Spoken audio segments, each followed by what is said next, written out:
We are back, Husker fans, with another episode of Generation Red, the kettle corn of Husker Fan Podcast, where we do our best to be sweet, but at times we get salty. And there's just three pretty salty sons of guns in here tonight to talk about the spring game we watched yesterday, which we think it was a game, but mostly it was a practice. And sorry, just remembering what I watched yesterday. For me, it wasn't all that exciting, but at the same time, yes, I did watch the YouTube highlights and all that good stuff that you sent me, Scott, and it was pretty good. I do have a little bit better opinion of how the game went. But before we get to the game, first of all, we've got a guest with us today, a guest who's here because he finished in second place, because indeed, I do believe in participation trophies. So, Luke, you are our trophy guest, I suppose. So welcome to the stream, my friend. Hi, I'd like to thank the Academy for having me, and I hope no one hits me tonight.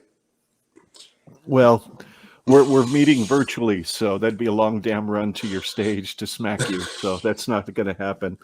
But you might get booted if you're not careful. Anyway. Oh, boy. Here we go. So Luke was good enough to finish second place in our plus-minus game this last season, and so here he is to help us review a little bit of the spring game. Glad to be here. And, you know, I have to ask this question, Luke, because I never really have asked it. And I thought, what a better place to ask it than on a live stream. What's the freaking deal with the paper towels, man? Why do we always have to find our paper towels somewhere where they're not supposed to freaking be whenever you're at our house? I have not been allowed to strike in quite some time, and you guys can be lucky about that. I've not been invited over in some time, and I feel there's some resentment about that, but I was even able to do, I think, at your wedding, Scott. So I mean, no one is safe ever. But I think it all started because I couldn't find them once, and then they were literally just right there. And I'm like, all right, I'm just gonna put them where I'm gonna find them every time, and I put them in the fridge for the first time, and then it took I think it took your wife like an hour or so to find them, and was yelling at everybody to see where they were. And man, it was great watching her put groceries away in the refrigerator, burying the paper towels that she didn't know were there. And so ever since then, it's just tradition.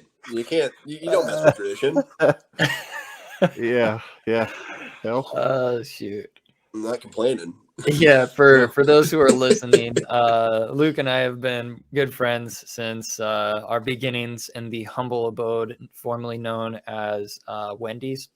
That was where Luke and I met, and we hit it off right away. We knew that we were going to be best friends by the and we're never allowed to work together again. Exactly. Within the first week of us working the same shifts, our general manager made it a point that Luke and I were never on the same crew after that point, because we were disruptive at work.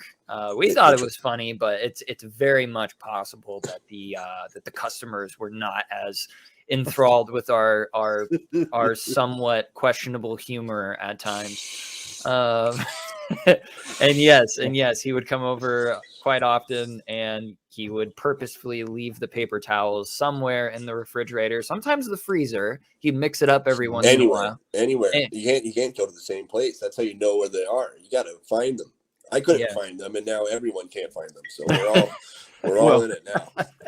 I distinctly remember one day I was home off the road from somewhere. I don't remember where, but I didn't know you were at the house, Luke.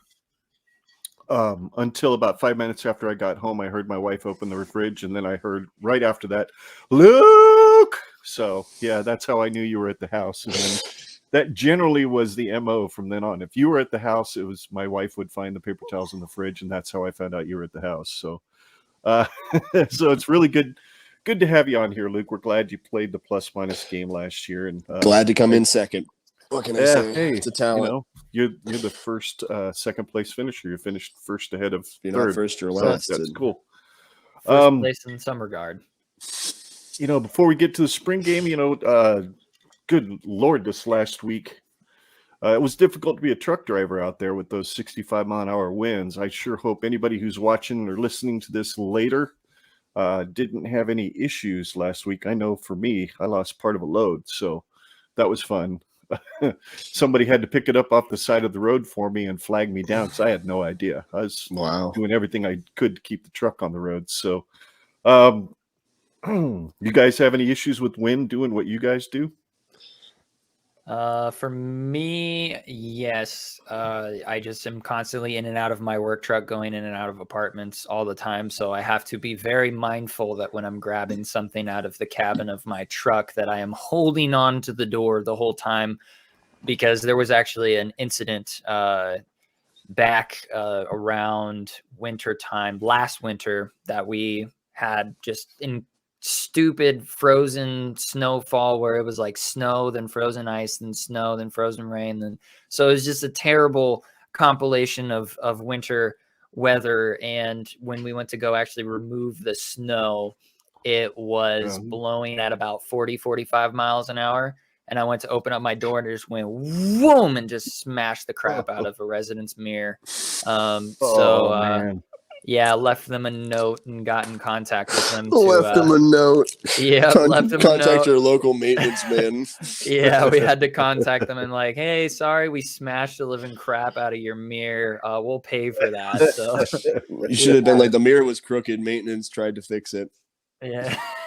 Yeah, there you go. Your mirror just so happened to be smashed, and I was the good guy in the situation. No, I smashed the crap out of their mirror. So sorry, room 208. Didn't mean to. Yeah. Yeah, so I haven't had that issue yet this year, but I've had a few close calls where I've had to like last second grab the door, and it was like an inch away from hitting somebody's door, and I'm like, oh my gosh, this is horrendous. Not a fan. See, I've smashed my own arm and foot in my door just because I don't want to deal with it ever hitting that car next to me because of the wind. And so then the wind will then blow it back into me. I'll be like, yep, okay, yeah, that's cool. Right into the shin. Mm-hmm. Or right into the arm, or right to the kneecaps. Heck, I've slammed my own hand in the door because I thought I left my keys in there enough times. So I mean, I think we're gonna get used to it after a while. You would think. I mean, hopefully. I mean, I think if I think, I wouldn't have that problem. Well, this is true. On the old man side of news, I'm going in for a consultation on Wednesday for cataract surgery. Ooh, can't wait. Actually, it's a good thing simply because for any of you who don't know what truck I drive, it's probably a good thing because you don't want to be knowing that I'm coming at you, because if you're coming at me, I can't tell the difference between your headlights and a street light. So I'm really looking forward to getting to the point where I got good eyesight and I don't need glasses, and I can actually buy real sunglasses again for the first time since 1988 when I was dating your mother, Scott. So just friends. And, they were just friends. Yeah, we were dating. We were way more than friends, trust me.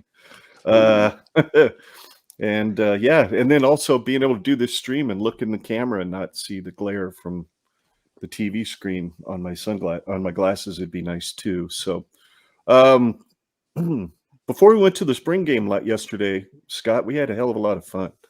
We got to go hang out with some other Husker fan base podcasts. I don't know if you're familiar with the Go Big Red Cast, Luke, but I've checked them out a couple times after you guys showed them around. Yep, they're good dudes, and got to hang out with a couple of those guys and a couple of gals from a podcast called Poppin' Kernels. And we're hoping to have Meg and Abby on our pod hopefully sometime this summer before the season starts. They kind of talked to Meg a little bit, and she thought August might work. So get the popcorn ready. Get the Poppin' Kernels going. Yeah, it's going to be fun. Met some other cool dudes like Jim and Gary, and if I remember right, wasn't Gary the one that's going to Dublin, Ireland with Redcast Rob and are they really? Or was it Jim? I don't remember. Yeah, it was Gary. It was Gary. Okay. Shout out to Gary, an anesthesiologist. Wow, congrats, Gary, not the snail. Yes, he is. SpongeBob references. Gary was a cool guy. Jim was a cool guy. It was super fun formally meeting Honky. As we talked to Redcast Rob, he was bummed out that he wasn't able to be on our live stream that we had with Honky, but like we talked about, he was out of state and going through a terrible area with no cell reception, and his wife was like, are you really going to live stream right now in the car? And he was like, yeah, probably not.